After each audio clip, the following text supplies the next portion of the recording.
यशोगाथा तिच्या धाडसाची, जिद्दीची, उत्तुंग महत्वाकांक्षेची, दूरदृष्टीची, अभ्यासाची, परिकष्टेची, गौरव तिच्या गुणांचा, यशस्वीतेचा. नंबर 1 निर्धार न्यूज प्रस्तुत तेजस्विनी. स्फूर्तिदायक, प्रेरणादायी, यशस्वी महिलांची कहाणी फक्त नंबर 1 निर्धार न्यूजच्या तेजस्विनी या मालिकेत.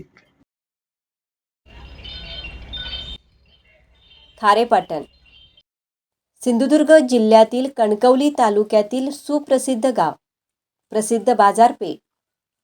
खारेपाटण म्हटल्यावर 72 खेड्यांचा अधिपती श्रीदेव काळभैरव महाराज डोळ्यासमोर उभे राहतात.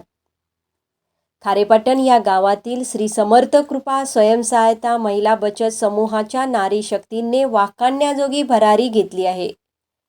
याची दखल घेत आम्ही पोहोचलो खारेपाटण येथे.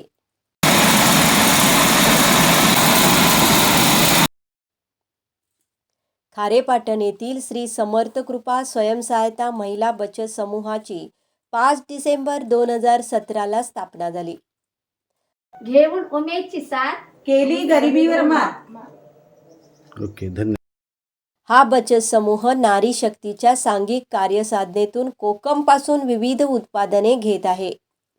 यात कोकमपासून सरबत, आगळ, आमसुले, कोकमच्या बियांपासून तेल, मुठ्याल, बटर आदींची निर्मिती करत आहे. राज्यासह विविध राज्यातून यांच्या उत्पादनाला मोठी मागणी आहे. कोकम बटर या उत्पादनाला कॉस्मेटिक कंपनीत मोठी मागणी आहे. 2023 साली महाराष्ट्र राज्य कौशल्य विकास सोसायटीने त्यांच्या कार्याची दखल घेतली. महिला दिनाचे औचित्य साधून मुंबई येथे राज्यपाल रमेश बैस यांच्या हस्ते या बचत समूहाच्या अध्यक्षा जागृती जनार्दन पोटले यांचा सन्मान करण्यात आला. या समारंभाच्या निमित्ताने राज्यभरातील एकूण 11 महिलांना सन्मानित करण्यात आले. यात जागृती जनार्दन पोटले यांचा गौरव करण्यात आला. तर नवी मुंबई येथील वाशी येथे आयोजित करण्यात आलेल्या उमेद महाराष्ट्र ग्रामीण जीवनोन्नती अभियान अंतर्गत महिला किसान सशक्तीकरण परियोजना अंतर्गत खरेदीदार विक्रेता संमेलन संपन्न झाले. यामध्ये या बचत समूहाला सहभाग दर्शवण्याची संधी मिळाली.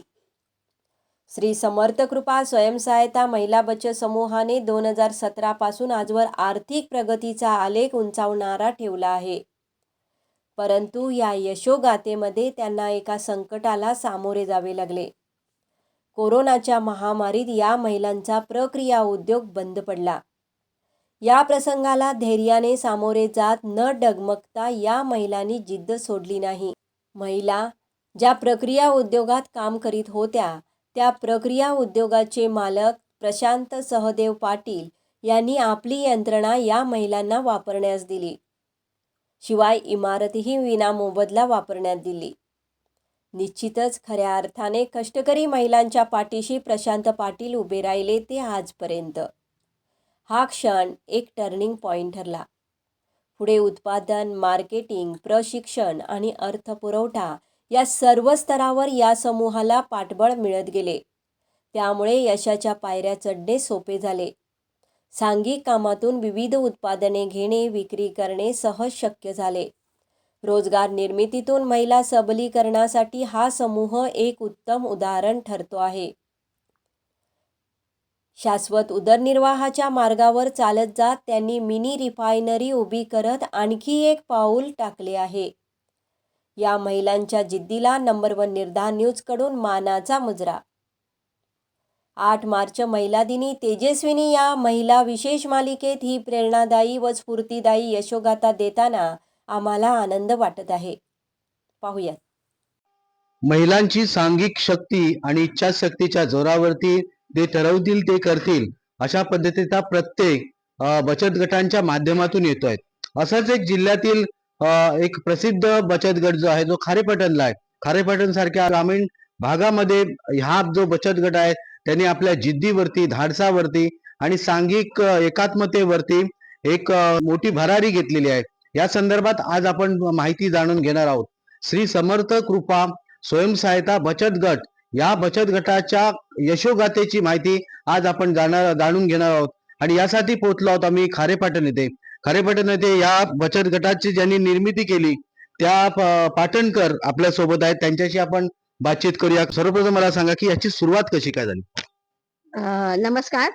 माझे नाव आस्था भूपेश पाटणकर आणि आमच्या समूहाचं नाव आहे श्री समर्थ कृपा स्वयंसहायता समूह खारेपाटण, तालुका कणकवली, जिल्हा सिंधुदुर्ग.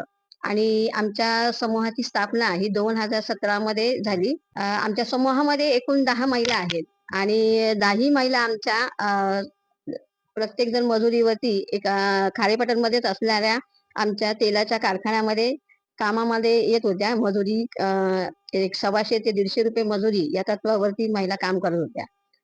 त्यातच आपल्याला सगळ्यांनाच माहित आहे की 2020चा काळ हा कोरोनाचा काळ म्हणजे जागतिक महामारीचा काळ आणि या जागतिक महामारीच्या काळामध्ये आमचा समूह सुद्धा किंवा आमचं गाव सुद्धा त्याच्यातून वाचलं नव्हतं. म्हणजे संपूर्णच जगामध्ये हे महामारीचं संकट होतं आणि या संकटातच खारेपाटणमध्ये सुद्धा हे संकट आलेलं. ज्या कारखान्यामध्ये आमच्या महिला ह्या मजुरीसाठी जात होत्या तर त्या कारखान्याचे सुद्धा जे मालक होते म्हणजे पाटील सर, या दोन्ही उभय त्यांना ह्या कोरोना काळामध्ये बाधा झाली आणि ते दोघंही दगावले गेले. आणि त्यातच त्यांचा मुलगा म्हणजे श्री प्रशांत पाटील सर यांनी हा कारखाना बंद करण्याचा निश्चय घेतला होता की इथे कारखान्याकडे लक्ष देणार कोण होते आणि त्यांची आई वडीलच गेल्यामुळे हा कारखाना पूर्णपणे बंद करणं ही अशी परिस्थिती त्यांच्यावरही होती.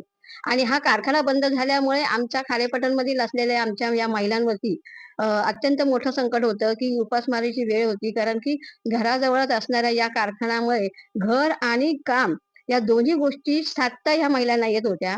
आणि कारखाना बंद झाल्यामुळे काय होणार होतं की त्यांची संपूर्ण म्हणजे जे जीवनमानाचं जे काम होतं तेच हातातून जाणार होतं. आणि कुठेतरी सगळ्यांच्या डोळ्यासमोर हा घट्ट मिट्ट असा अंधार होता की हे जर आपली रोजंदारी गेली तर पुढे आपलं काय होणार. आणि त्याच्यामुळे मग सर्वांनी आम्ही एकत्र बसून एकदा विचार केला की आपण काय करायचं आता, की आपलं जर रोजचं जर काम गेलं, कारण गावच्या ठिकाणी ग्रामीण भागात सगळ्यांनाच माहिती आहे की अशी कामं नसतात. आणि मग महिलांनी काय करावं हा विचार सगळ्यात मोठा प्रश्न आमच्या समोर होता. आणि याच्यातच मग विचार करत असतानाच आम्ही असं म्हटलं की आपण एकदा प्रशांत सरांशी बोलूया.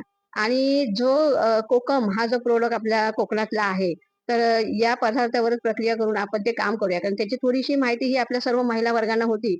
आणि त्याच्यातून आपण काय करता येईल तर याच्या संदर्भात सरांशी एकदा बोलून घेऊया. मग आम्ही प्रशांत सरांशी सर्व महिला भेटलो, त्यांची भेट घेतली आणि त्यांना सांगितलं की तुम्ही हा कारखाना बंद करतायत, याची म्हणजे का बंद करतायत याची जाणीव आम्हाला आहे, पण तो कारखाना तुम्ही बंद करू नका. तर ह्या कारखान्यामुळे आमच्या सर्वांचंच रोजंदारी जाणार आहे आणि त्याचं मोठं संकट सगळ्यांवरच येणार आहे. तर त्यापेक्षा हा कारखाना जर तुम्ही आम्हाला चालवायला दिला तर आम्ही 10 महिला आमच्या स्वयंसहायता समूहाच्या माध्यमातून येथे काम करू इच्छितो आणि मग आमचा सुद्धा रोजगार चालू राहील, आमच्या कुटुंबाला सुद्धा त्याचा हातभार लागेल. ज्या पद्धतीने सांगितल्यानंतर प्रशांत सरांनी सुद्धा खूप मोठ्या मनाने आपलं असलेलं दुःख मागे टाकून आमच्या महिलांवरती विश्वास ठेवून आम्हाला हा कारखाना सुरू करण्याची परवानगी दिली. आणि तिथूनच आमच्या या प्रवासाला सुरुवात झाली. आणि मग आम्ही आमच्या उमेद महाराष्ट्र राज्य ग्रामीण जीवनोन्नती अभियान या अभियानाच्या अंतर्गत तालुका कक्ष आणि जिल्हा कक्ष याच्याशी संपर्क करून आम्ही अशा प्रकारचा हा कारखाना स्वयंसहायता समूहाच्या माध्यमातून सुरू करतोय आणि एका छोट्या उद्योगाला सुरुवात करतोय ही माहिती दिली. आणि तात्काळच आम्हाला त्यावेळेला समुदाय गुंतवणूक निधी म्हणजे 60,000चा निधी प्रामुख्याने देण्यात आला. आणि या 60,000च्या निधीतून आम्ही सुरुवातीलाच म्हणजे तो काळ अगदी जास्त फिरण्याचा नव्हताच, पण तरी सुद्धा आम्ही लोकल मधून थोडासा माल खरेदी केला आणि त्या मालावरती थोडीशी प्रक्रिया करून त्याच्यातून आगळ, सोलं ही सगळे बनवले आणि त्याच्यातून विक्री केली. आणि त्याच वेळेला प्रथम सुद्धा आम्हाला जी सुरुवात केली त्यावेळेला सुद्धा चांगला प्रतिसाद मिळाला. 50-60 हजाराच्या घरामध्ये मालाची विक्री झाली आणि त्याच्यामुळे आम्हाला चांगल्या पद्धतीचा नफा मिळाला. आणि मग नफा मिळाल्यानंतर आमच्यामध्ये थोडासा विश्वास वाढला की नाही, आपण जे काम करायला घेतलंय तर ते कुठेतरी योग्य आहे. आणि मग पुन्हा आम्ही प्रशांत सरांशी बोलून हे जो कारखाना होता तो कारखाना आम्ही भाडे तत्वावरती त्याचा करार करून त्यांच्याशी बोलणी करून हा कारखाना सुरू करण्याचं पुढे सुरू केलं. निश्चितच स्वरूपात अशा पद्धतीने म्हणजे जर पाटील सर किंवा ते कुटुंबीय तुम्हाला तुमच्या पाठीशी उभं राहिलं नसतं तर तुमचा हा पुढचा प्रवास सुरू झाला नसता. त्यांनी कारखाना दिला आणि तुम्हाला खऱ्या अर्थाने उमेद दिली या ठिकाणी. मग पुढचा प्रवास कसा काय होता? निश्चितच जेव्हा सरांनी याच्यासाठी संमती दर्शवली त्यावेळेला आमच्यावरती जो विश्वास ठेवला ही आमच्यासाठी खूप मोठं पाऊल होतं ते. आणि सरांनी दाखवलेल्या या विश्वासावरच आम्ही मग ह्या कारखान्याला सुरुवात केल्यानंतर मग पुन्हा आम्ही बँक लोनचा प्रस्ताव केला आणि या बँक लोन प्रस्तावातून आम्ही त्यावेळेला 2 लाखाचं कर्ज मिळालं. मागणी केली होती. 1,95,000 आम्हाला मंजूर झालेली. कारण नवीनच होतं त्यामुळे सर्व बँकेच्या याच्यामुळे सुद्धा आम्ही ते 1,95,000चं कर्ज घेतल्यानंतर तिथून आम्ही कच्च्या मालाची खरेदी केली आणि मग पुन्हा आपलं थोडंसं ते माल वाढवला आणि त्याच्यातून उत्पन्न घ्यायला सुरुवात केली.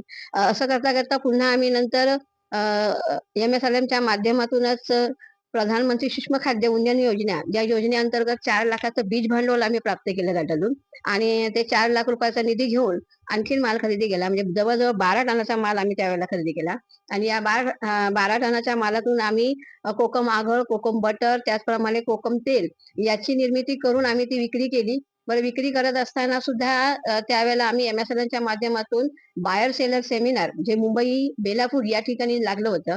तर त्या सेमिनारला आम्ही गेलो आणि तिथे गेल्यानंतर मग आम्हाला बरेचसे व्यापारी खरीददार तिथे मिळाले आणि त्यांनी मग आमच्या मालाबद्दल चौकशी केली आणि हा कुठून येतो, कसा मिळेल याबद्दलची माहिती घेतली आणि तो माल खरेदी केला. त्यांचे नंबर, कॉन्टॅक्ट नंबर वगैरे दिले आणि त्या पद्धतीने आम्ही माल त्यांच्यापर्यंत म्हणजे आमचा व्यापारी वर्ग त्यामुळे वाढला.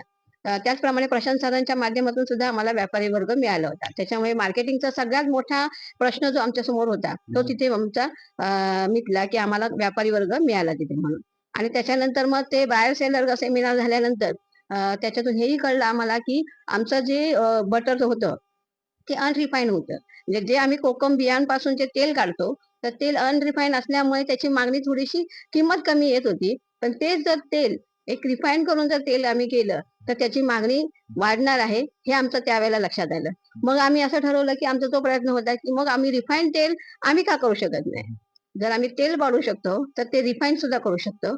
मग याच्यासाठी आम्ही सर्व शोधात होतो की आपण याचं मशीन कुठे मिळेल, हे कसं केलं जाईल यासाठी आम्ही प्रयत्न सुरू केले. त्याच्यातूनच आम्ही MSLMच्या माध्यमातून प्रशिक्षण घेण्याचा प्रस्ताव केला. ग्रामपंचायतीतून सुद्धा प्रस्ताव केला. त्याच्यामुळे ग्रामपंचायतीतून सुद्धा आम्हाला प्रशिक्षण दिलं गेलं. त्याचप्रमाणे खादीग्राम उद्योगाच्या माध्यमातून सुद्धा प्रशिक्षण दिलं. MSLMच्या माध्यमातून प्रशिक्षण घेतलं आणि त्याच्यातून आम्ही कोकम आगळ हे चांगल्या प्रकारे विदाऊट प्रिझर्वेटर न टाकता म्हणजे कसं टिकवता येईल यासारखं प्रशिक्षण घेऊन कोकम आगळ, कोकम सरबत आणि सोलं त्याचप्रमाणे सर्वात महत्वाचा घटक म्हणजे ते जे अनरिफाईंड तेल आहे ते तेल रिफाईन कसं करायचं याच्याबद्दलची माहिती मिळाली आणि त्याच्यातूनच मग मिनी रिफायनरी लावण्याचं आम्हाला आमच्या लक्षात आलं की मिनी रिफायनरी लावली पाहिजे. मग याचाही शोध घेत असताना पुण्यामधली जी कंपनी आहे तर ती मिनी रिफायनरी डिझाईन करते आणि ती मशिनरी घडवते. तर ती मशिनरी घडवण्यासाठी आम्ही पुन्हा प्रस्ताव केले. तर या प्रस्तावातून मग आम्ही मिनी रिफायनरी लावली आणि त्याच्यासाठी मग आम्हाला आर्थिक बळ कुठे मिळेल की आर्थिक पाठबळाची गरज होती. मग त्यावेळेला आम्ही MSLMच्या माध्यमातून पुन्हा प्रधानमंत्री सूक्ष्म खाद्य उन्नयन योजना म्हणजे बीज भांडवल त्याचप्रमाणे कोकणामध्ये आमची जी सिंधुरत्न समृद्धी योजना आहे या 2 योजनांच्या अंतर्गत आम्ही 18,30,000ची मिनी रिफायनरी प्रकल्प प्रस्ताव तयार केला आणि तो कृषी विभागाच्या माध्यमातून म्हणजे सर्व विभागाशी आम्ही समन्वयक राखून कन्व्हर्जन करून ते आम्ही प्रस्ताव केला आणि ते सुद्धा आमचं मंजूर झालं. आणि नुकतंच आता 4 महिन्यापूर्वी आमची मिनी रिफायनरी मशीन जी कोकणातली एकमेव अशी महिलांनी सुरू केलेली पहिली मिनी रिफायनरी प्रकल्प आहे तो आमच्या खारेपाटणमध्ये आम्ही महिलांच्या माध्यमातून लावला. आणि हा सर्व प्रवास करत असताना बऱ्याचशा वेळेला आम्हाला मुंबईला सुद्धा महालक्ष्मी सरस इथे जाण्याची संधी मिळाली. दरवर्षी आम्ही म्हणजे पाठोपाठ 2 वर्ष आम्ही महालक्ष्मी सरसला गेलो.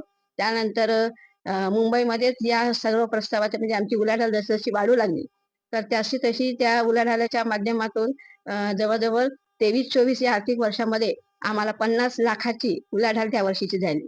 मग हे पाहिल्यानंतर सर्वच महिलांना त्यावेळेला खूपच आनंद होता आणि म्हणजे खूप हे वाटलं होतं की प्रत्येकीला स्वतःबद्दल विश्वास होता की खरं आपण हे करू शकलो का आणि आम्ही ते केलं साध्य. आणि ती उलाढाल वाढवल्यामुळे प्रत्येक महिलेच्या कुटुंबाचा उदरनिर्वाहाचं जे उत्पन्नाचं साधन होते ते वाढ झाली. उत्पन्न वाढलं. चांगल्या पद्धतीचं सर्वजण आज त्याच्यातून उत्पन्न घेत आहेत आणि फक्त एकाच उत्पादनावरती नाही तर आपले घरातील इतर सुद्धा उत्पन्नाचे स्रोत त्यांनी वाढवले आणि आज आम्ही सर्व महिला लखपती दिदीच्या याच्यावर आहोत की लखपती झालो आहोत आम्ही त्या वर्षामध्ये. आणि ह्या सगळ्या प्रक्रिया करत असताना आम्हाला म्हणूनच राज्यपाल त्यावेळेचे सन्माननीय रमेश बैस सर यांच्या हस्ते आम्हाला नव उद्योजिका म्हणून पुरस्कार मिळाला, सन्मान चिन्ह त्याचप्रमाणे सन्मानपत्र देऊन आमचा गौरव करण्यात आला. दिल्लीमध्ये असणाऱ्या वर्ल्ड फूड फेस्टिवलमध्ये आम्हाला सहभाग घेण्याची संधी मिळाली. त्याच्यामुळे आमचा प्रोडक्ट म्हणजे जगभरामध्येच कळाला की हे कोकणातलं असं फळ आहे ज्याच्यापासून बटर होतो. इतर मार्केटमध्ये जे पीनट बटर आहेत, अमूल बटर आहे, याच्या तोडीला तोड देणार म्हणजे त्या समान असणारं हे आमचं कोकणातलं कोकम बटर हे जगाला कळलं. तर त्याचाही आम्हाला खूप अभिमान आहे आणि त्याच्यातूनही आम्हाला जास्त मागणी आमची व्यापारी वर्ग वाढली. त्याचप्रमाणे जी महिला कधीही खेडेगावातून एसटीच्या प्रवासाशिवाय म्हणजे आपल्या लालपरीच्या प्रवासाशिवाय कधी आम्ही प्रवास केला नाही, त्या आमच्या महिलांनी विमानाने प्रवास म्हणजे गल्ली ते दिल्ली हा प्रवास या समूहाच्या माध्यमातून आणि या निर्धारातून झाला. आणि ही आम्हाला खूप म्हणजे कौतुकाची आमच्यासाठी बाब आहे, अभिमानाची बाब आहे की आम्ही तो प्रवास महिलांनी घडवून आणला. आणि या सगळ्यांच्या मध्ये एक सगळ्यात मोठं पाठबळ होतं की एकमेकींचा विश्वास, एकमेकींबद्दल असणारं सहानुभूती, त्याचप्रमाणे जिद्द, आणि याच्या माध्यमातून आम्ही हे सगळं करू शकलो. आज आम्ही या ह्याच्यावर आहोत की आम्ही असं कधीच म्हणणार नाही की आमचा प्रवास पूर्ण झाला, तर हा आमची कुठेतरी सुरुवात आहे, हेच आम्हाला नेहमी वाटतं. कारण या प्रवासाच्या ह्याच्यातूनच लॅब टाकली आहे, म्हणजे मिनी रिफायनरी टाकली आहे. तर ही मिनी रिफायनरी याच्यासाठी की इतरही महिलांना त्याच्यातून प्रेरणा मिळावी, त्यांनाही रोजगार मिळावा. जसं 10 कुटुंबांनी आमच्या रोजगार मिळवला आहे, आज त्यांचं उत्पन्न वाढवलंय, तसंच गावातील इतर महिलांनी सुद्धा वाढवावं. गावाखेड्यात राहणारी मुलं जी आहेत ती तरुण वर्ग शहराकडे आज जातोय. आज आपण बघतोय की शहराकडे जात आहेत, गावाकडे राहिलेत ती फक्त जुनी माणसं. तर त्या माणसांना सुद्धा एक आधार मिळून ती मुलं तरुण वर्ग गावात राहायला पाहिजे. त्याच्यासाठी नवनवं उद्योग हे गावामध्ये निर्माण झाले पाहिजे. मग त्याच्यासाठी कुठेतरी आम्ही केलेलं हे जे काम आहे ते सर्वांपर्यंत पोहोचावं ही आमची खूप इच्छा आहे की जेणेकरून तरुण वर्ग याकडे वळेल आणि तो सुद्धा ह्या पारंपरिक कोकणातल्या म्हणजे जो खजिना आहे या खजिन्यावर प्रक्रिया करून आपलं उत्पन्न वाढवेल. तर हे मिनी रिफायनरी लावतानाच आम्ही एक सुरुवात केली की मिनी रिफायनरी लावल्यानंतर आम्ही आमच्या गावातील 2 BSc झालेल्या मुलांना इथे रोजंदारी दिली, त्यांना कामावर ठेवलं. त्याच्यामुळे त्यांचा आदर्श घेऊन आणखीन काही मुलांना सुद्धा इथे आम्हाला जॉब ठेवता येईल. आज आम्ही ते मिनी रिफायनरीचं जे प्रोडक्ट आहे ते तपासणीसाठी प्रयोगशाळेमध्ये देताना आम्हाला कोल्हापूर, पुणे किंवा मुंबई या ठिकाणी जावं लागतं. मग पुढे आमची अशी मनशा आहे की ते प्रोडक्ट आपण बाहेर न देता आमच्या कोकणात, आमच्या खारेपाटणमध्ये तशी प्रयोगशाळा निर्माण करावी की ज्या प्रयोगशाळेमध्ये इतर मुलांना कामही मिळेल आणि आमची तपासणी जी आहे प्रयोगशाळेची ती सुद्धा आमच्या गावातच होईल, जेणेकरून रोजंदारीची संधी प्रत्येक तरुण वर्गाला मिळेल. तर हे सगळं करत असताना या वाटचालीवरती आज आम्ही 10 जणी खूप संतुष्ट आहोत की आपल्याकडून हे काम झालं आणि आम्हाला रोजगार कायमस्वरूपी मिळाला. एक शाश्वत उपजीविका आमची निर्माण झाली आणि त्याच्यामध्ये सर्वांची ओळख सुद्धा झाली. महिला ही फक्त चूल आणि मूल या कक्षेत न राहता आज व्यवसायाच्या माध्यमातून एक उद्योजिका म्हणून उदयास आली. धन्यवाद. निश्चित स्वरूपात ही जी त्यांची जी यशोगाथा आहे ती पाटणकर मॅडमने चांगल्यारित्या या ठिकाणी मांडलेली आहे. त्यांनी सांगितलं कशा पद्धतीने आपल्या या वाटचालीमध्ये हे झालं. पाटील कुटुंब नसतं तर ते या पुढची वाटचाल ते करू शकले नाही. त्यांना एक जागा मिळाली, कारखाना मिळाला, त्याशिवाय त्यांनी मार्केटिंगसाठी देखील त्यांनी या महिलांना साथ दिली, विविध बँकांनी साथ दिली, प्रशासकीय व्यवस्थेमध्ये ग्रामपंचायत असेल किंवा विविध यांनी साथ दिली, म्हणून त्यांनी ती भरारी घेतली. पण याचबरोबर त्यांची जिद्द होती, त्यांची चिकाटी होती आणि सांघिक कशी ती एकत्र आली आणि एकत्र येऊन त्यांनी एक मोठी झेप घेतली. या आपल्यासोबत त्यांच्या अध्यक्ष आहेत, त्यांच्याशी आपण जाणून घेऊया ही नेमकी प्रक्रिया कशी पद्धतीने असते. ही प्रथम आम्ही फळ घेतो, रतांब्याचं फळ घेऊन ते मशीनवर फोडून घेतो. बाजूला त्याच्या बिया, साल आणि त्यातलं पाणी म्हणजे त्याला आगळ म्हणतात, ते बाजूला काढून घेतो. त्या आगळापासून आम्ही सरबत बनवतो. आगळ सुद्धा आमचं विक्रीलाच जातं. सोलं येतात ते आम्ही वाळवून किंवा कच्चा माल आहे तो आमचा गुजरात पर्यंत जातो. जास्त पाऊस असली, यंदा तर जास्त पाऊस होता त्यामुळे आम्ही कच्चाच माल घालवला. कारण तो जास्त मिळालाच नव्हता पावसामुळे. 5 टन मिळाला होता. तो एकाच टेम्पोत भरून आम्ही गुजरातला आमचा तो माल गेला. नंतर त्याच्यानंतर त्या बिया असतात त्या आम्ही वाळवून त्या फोडायला घेतो. बी पासून आम्ही ते त्याचं तेल पाडतो. तेल पाडून मग हे असं म्हणजे ते त्याचं फिल्टर करायचं आणि त्याचे गोळे किंवा असे स्टंप. कारण आत्ताच उत्तराखंडाची एक ऑर्डर आलेली आहे. त्याला स्टंप पाहिजेत म्हणून हे आम्ही अर्धा किलोचे स्टंप बनवलेले आहेत. बरोबर. तुमच्या या वाटचालीमध्ये एक असा एक प्रसंग आला की राज्यपालांच्या हस्ते तुम्हाला सत्कार करण्यात आला. तो प्रसंग काय होता? तो म्हणजे असं म्हणजे काय बोलावं आणि काय नाही हेच वाटत होतं. ज्यावेळी मी तिकडे गेले मुंबईला की नाही, त्यावेळी माझ्या खारेपाटण हे असं खुर्चीवर नाव कोरलेलं बघूनच मला असं हृदयाला असे चटके लागत होते, की म्हणजे आपण कोकणातून आणि तिथे गेल्यावर म्हणजे दरवाजावर पोलीस लोक वगैरे एवढा म्हणजे बंदोबस्त होता आणि माझा मुलगा माझ्या बरोबर होता. तर मला वाटत होतं आपल्याला इकडे जायला देतील का? पण माझ्या गळ्यात आयडी असल्यामुळे ना त्या पोलिसांनी ओळखलं की ही कोकणातून आलेली एक महिला आहे आणि ते लोक रस्ता असं बाजूला बाजूला करत होते ना, तेव्हा मला असं इथून हुंदके येत होते की म्हणजे कोकणातून आपण येऊन एवढा त्यांचा बंदोबस्ताने आपल्याला इकडे असं मान सन्मानासाठी बोलवलंय. बरोबर. आणि ते पुढच्याच बेंचवर म्हणजे त्या पुढच्या खुर्च्या बघून मला म्हणजे असं वाटत होतं की एवढा मोठा सन्मान आहे आपला. बरोबर. आणि ते नाव जेव्हा पुकारलं ना वरती की जागृती पोटले खारेपटण मधून, तेव्हा म्हणजे माझ्या डोळ्यातून असं अश्रू वाहत होते. ठीक आहे. त्यावेळेस किती अशा लोकांचा हा सत्कार? म्हणजे प्रत्येक जिल्ह्यातून एक एक महिलाची तिथे बोलवणं होतं. सत्कार केलेला महिला दिन होता बरोबर. 8 मार्चला. बरोबर. त्या दिवशी केलं निश्चित होतं. नाही. त्यावेळेस तुमचं खारेपाटणचं नाव त्या निमित्ताने राज्यभरामध्ये राज्यभरात गेलं नेण्याचं होतं. तुम्हाला आधी बहुमान मिळाला. हो, हो.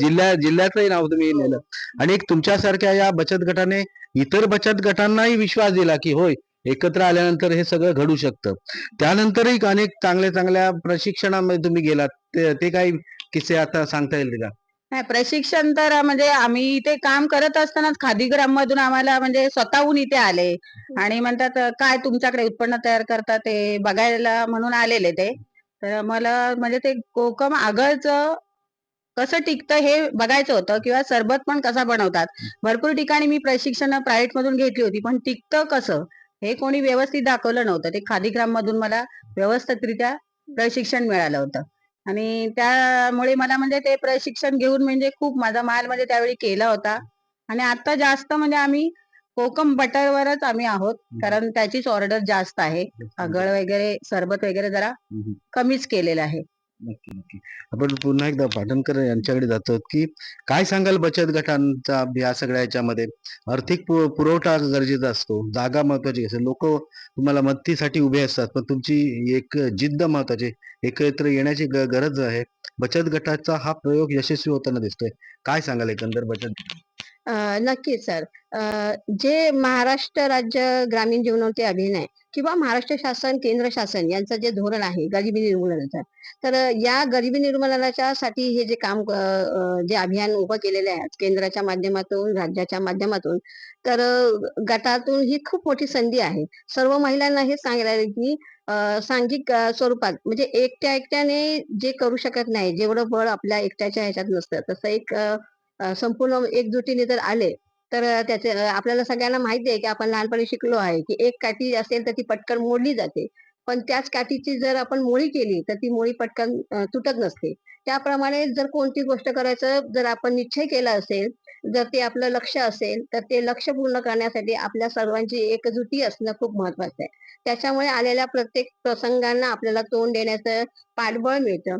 त्याचबरोबर गटामध्ये आल्यानंतर जेव्हा तुम्ही हे सर्व ठरवत असतात, जेव्हा तुम्ही शाश्वत उपजीविकेकडे जात असतात, त्यामुळे त्यावेळेला 10 जण असायला लागले. कारण प्रत्येक व्यवसाय म्हटला तर कमी जास्त प्रमाणात कधी फायदाही होतो, तर कधी तोटाही होतो. आणि या सगळ्यासाठी जेव्हा नुकसान झाल्यानंतर एक जर माणूस असेल, तर तो लगेच मोडला जातो.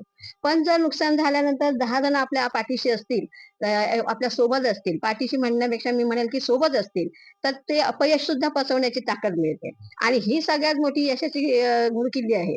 जर अपयश पचवता आलं तर ते सगळ्यात चांगलं असतं आणि म्हणून मला असं वाटतं की बचत गटाच्या माध्यमातून जेव्हा आपण शाश्वत उपजीविकेकडे जातो, त्यावेळेला हे सांघिकीकरण खूप महत्वाचं आहे.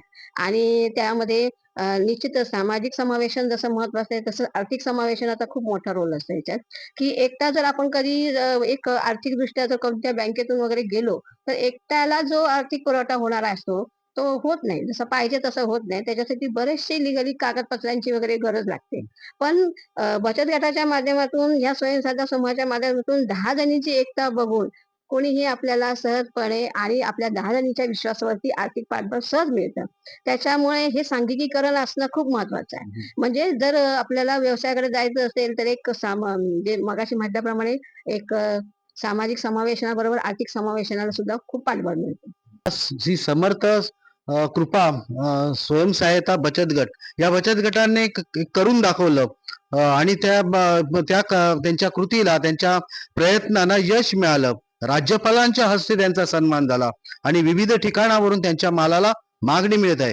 हे असं सहज घडलं अशातला भाग नाही. त्यांची जिद्द होती, चिकाटी होती, त्यांचं सांघिक एकत्रीकरण होतं आणि त्यामुळेच त्यांनी ही जे पावलं जसजशी टाकलीत त्याप्रमाणे त्यांनी यश मिळवलं.